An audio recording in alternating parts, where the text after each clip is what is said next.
Okay, I think we're live. I'm double checking that we are. It doesn't say that we are yet, but I'm sure we will be very soon. Mine Hoping says that live.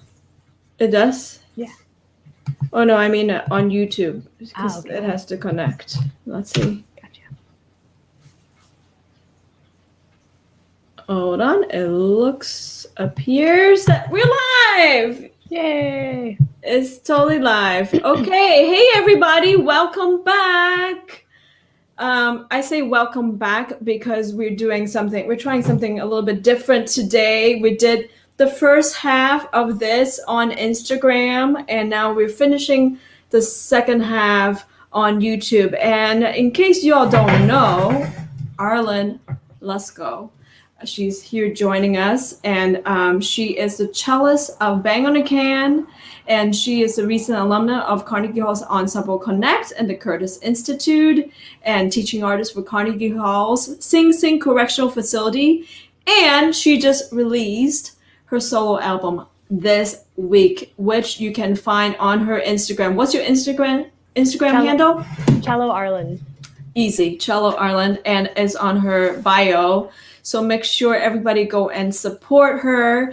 And if you haven't, or if you want to listen to the first half of this Cello Mastery series, make sure you go to Instagram where you will hear her playing live. Actually, she gave us not just one piece, but two pieces at my request, and they're lovely pieces. And we talked a little bit about her experience playing with Bang on a Can, and also her experience working with the composers, coming up with original works during the pandemic, and just overall conversation. So make sure you go check that out. But now we want to continue the conversation and get to the meat, because we want to know, how do you stay motivated during this pandemic, especially for all of us, because let's be real, if you're an artist, you must have been a little bit depressed at some point during the pandemic, wouldn't you say? When everything stopped. I mean, even if you weren't an artist, you probably would have gotten depressed at some point. It's just been difficult in many ways. But especially for artists, it's hard to keep going when all the concerts are canceled and you don't have anything coming up. So you're trying to stay motivated as an artist. So what are some tips for us, Arlen? Oh, man. I mean, I think motivation is very personal, but you have to figure out what it is, that makes you want to play your instrument or do whatever it is you do, right? So focusing on the things that you love about it and trying to create those opportunities, even in a pandemic. So whether it's, if you really, really love performing and you just love the act of like sharing music with others, then trying to do live stream series. It's so easy to do those these days, whether you do it on Instagram or Facebook or whatever. You can put together your own performances. You can learn how to program your own works, figure out how do you make a compelling program. If it's just you really want to get better at something, there's like a piece you've always wanted to learn, then focus on that piece. For me, it's all about figuring out what's like at the root and the heart of why I love to do this, and then figuring out, okay, how can I pivot and make that still happen, even in these bizarre circumstances. Yeah, so you gave a really good point.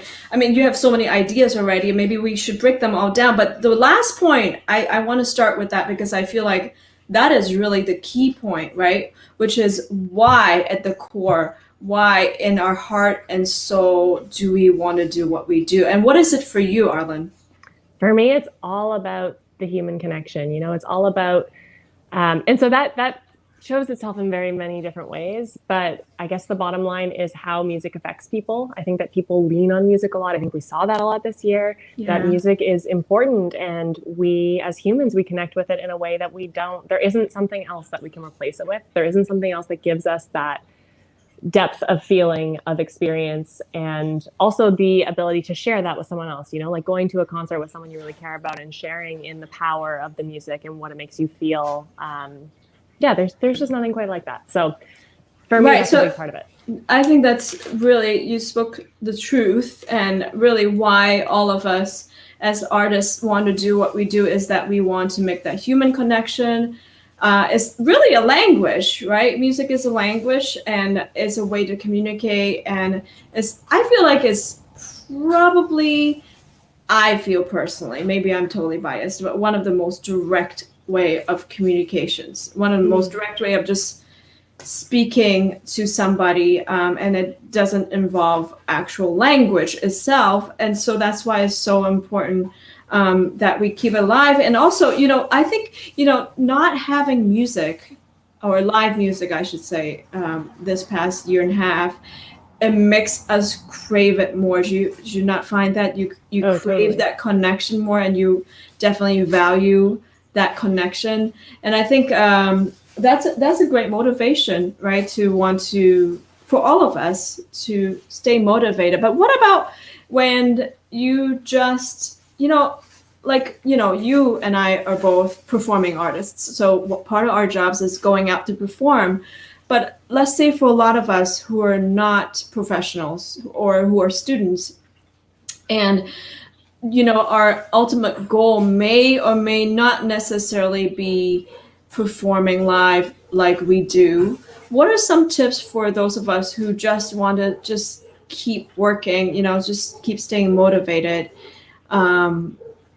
Maybe you may have some ideas? Yeah, well, I think that there are so many more routes to go in music than just being on a stage. And a lot of them are at least as important, if not more important. And so both of us do a lot of teaching artistry work. We've both worked through New York Philharmonic and going into schools and working with children. And then also I've been working in correctional facilities. And so bringing music and helping people learn how to express themselves through music and find their own personal connection through music. That's really meaningful work to me. That's really powerful work, to watch people develop their own connection with music. I think in terms of on your own instrument, setting goals for what it is, there's a reason why all of us start to play. And so whether it's that you really always wanted to play a certain piece or be able to collaborate with friends or whatever it is, setting the goals that will help you achieve that major goal, right? All the different steps. But I want to go back to, and you gave so many great ideas, but I want to go back to you sharing about being a teaching artist. I don't think all of us knows what that means. And I also want to hear more about your work in the correctional facility. Yeah. So a teaching artist, I feel like in a way it's just like a fancy way of saying a teacher. But I guess so there are many different types of teachers. A teaching artist is someone who is, I guess, combining performance and teaching to go into these spaces. Sometimes you only get to go in a couple of times, and sometimes you get to go in every week for a year or a few years or whatever. The length of the relationship varies greatly between jobs. But essentially what you're doing is like performing and using the music to inspire and connect with people, but then also helping them develop tools and a relationship with the music so that it is more personal to them and they are able to really learn how to express themselves through music, or just make it meaningful to them, whatever it is that they're looking for, whatever it is, whatever purpose music can serve in their lives. And that's really key. What you said about, developing that relationship, because that's not so different from when I asked you, like, what is your goal? What is our goal and mission as artists is to connect. So I feel like, having teaching artistry as a tool is an additional tool to making that connection. I think, and you're right, it's sort of a fancy way of saying teacher, but there's also that element of bringing together, connecting, and making relationship. I think that what makes someone a teaching artist. And I think those are really noble ideals to aspire to. And when you think about music making, it's not just about, hey, I want to get better, or hey, I want to just win this competition or that exam or get into that orchestra or win this job.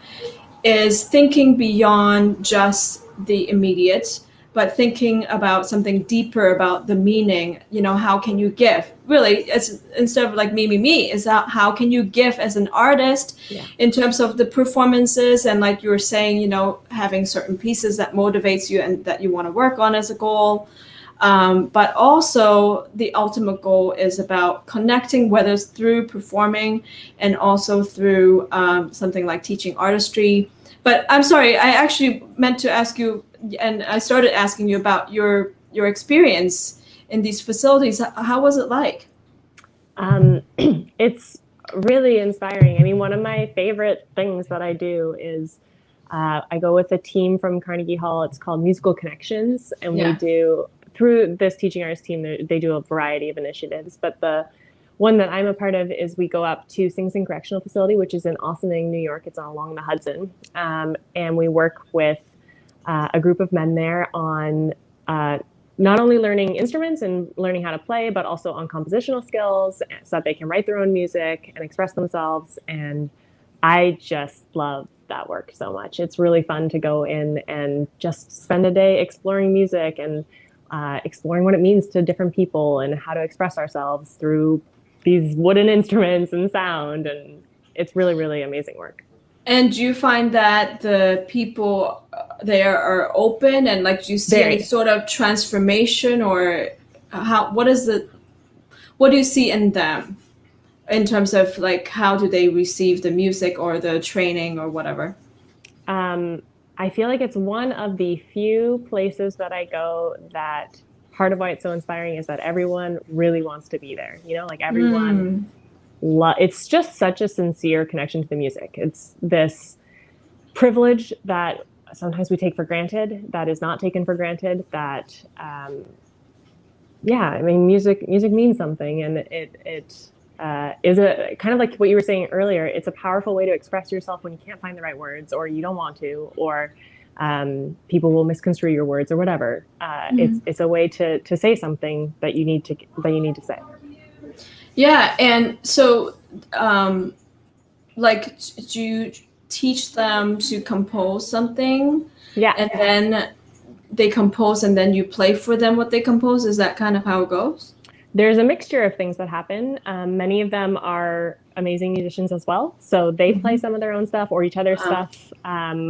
We also play alongside them. It's pretty open. Sometimes we just jam, we just improvise together and see where it takes us. Yeah.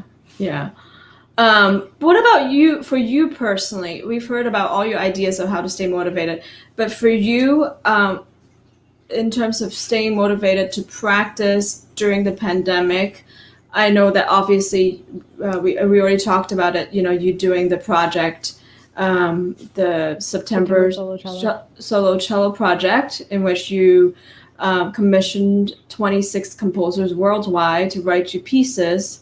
And we talked about how some of it was about the pandemic, and that definitely would make you practice, right? But were there other ways that you stay motivated besides that project during the pandemic? Yeah, I kind of alluded to before, I am a big like list person and goal setter, and I'm always thinking about, that's kind of just how my brain works. So I also lose focus easily. So I have to change my vantage point a lot. So there were a bunch of different goals during the pandemic. When it first started, I thought, okay, I will do sort of like the 100 days of practice thing, you know, I'll just put a video out every day, and that will force me to play every day and to try to sound good every day. And what I learned from that process is the process of recording yourself and listening back is super valuable. You notice so many things that you don't hear in the moment, or you don't see, or you realize the solutions to something you've been struggling with just by watching it back and listening back. So I learned so much just from recording myself. That was really fantastic.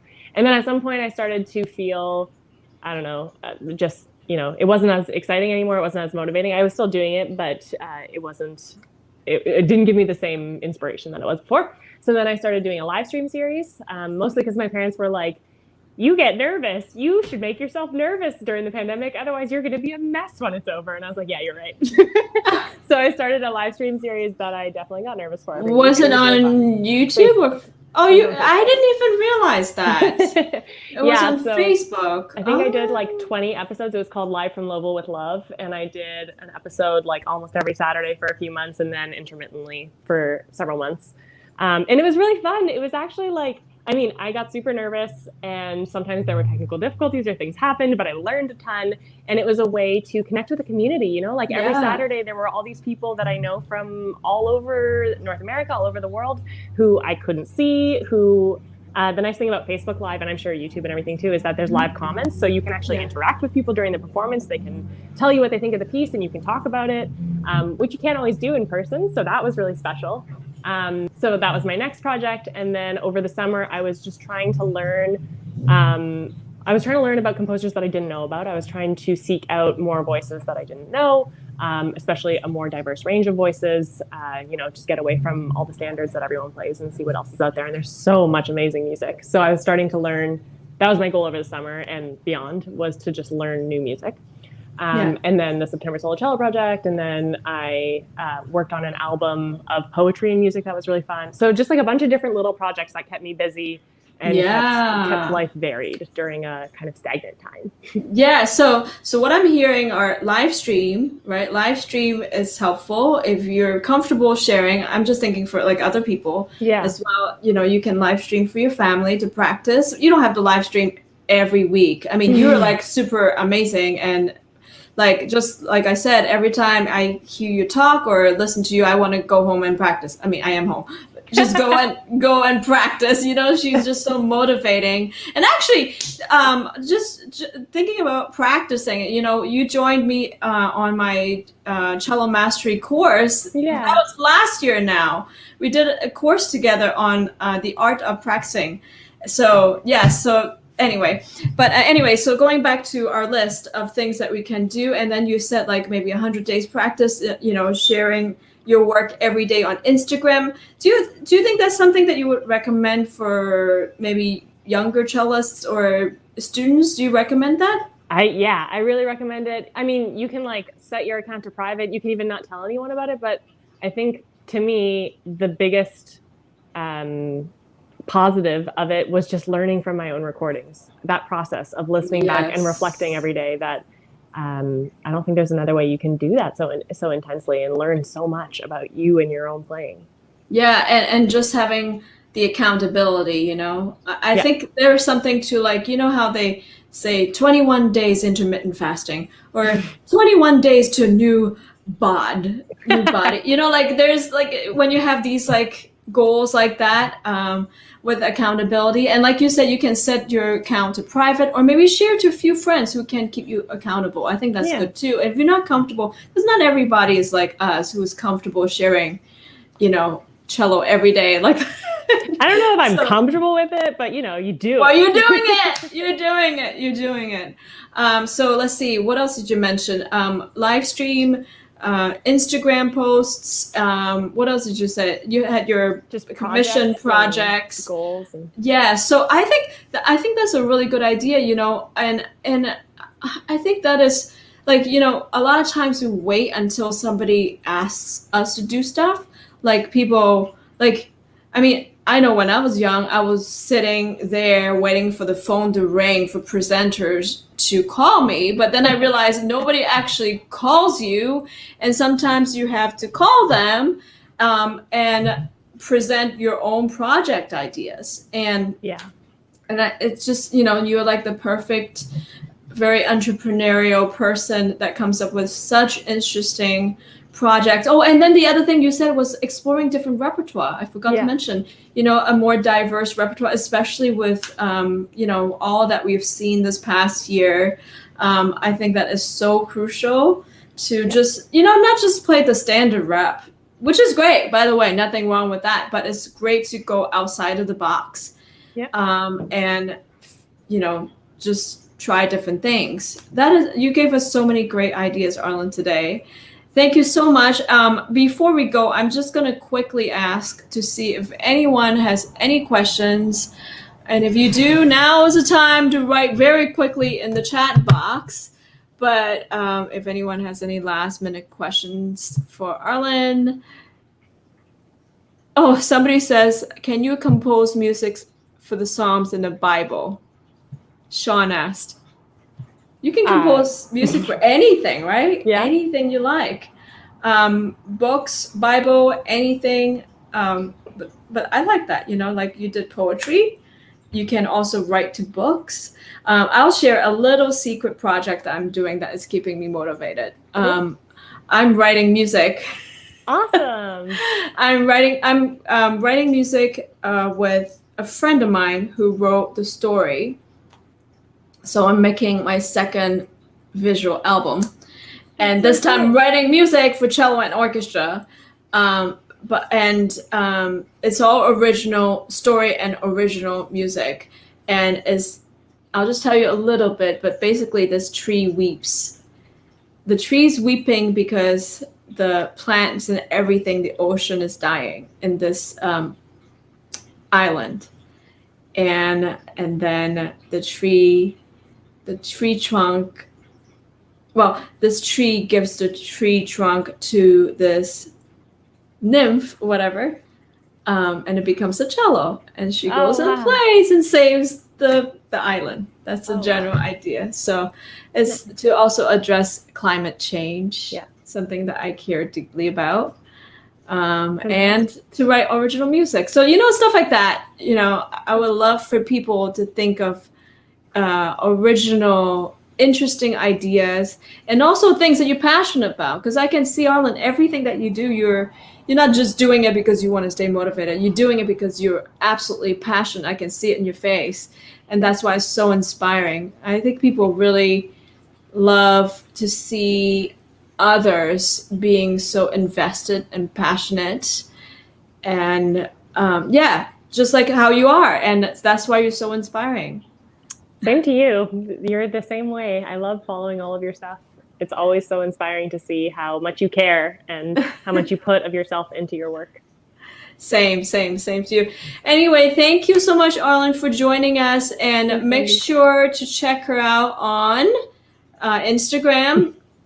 Is it Cello Arlen or Arlen Cello? Cello Arlen. Cello Arlen. That's pretty easy. And then where else can we find you? Tell us. I mean, I'm on everything, I think. I use Instagram the most, but I have YouTube and Facebook and all that stuff. That is so cool. Well, thanks again, everybody, for joining us. And we'll see you in another series. Thank you. Thank you. Bye, guys. Bye. Bye.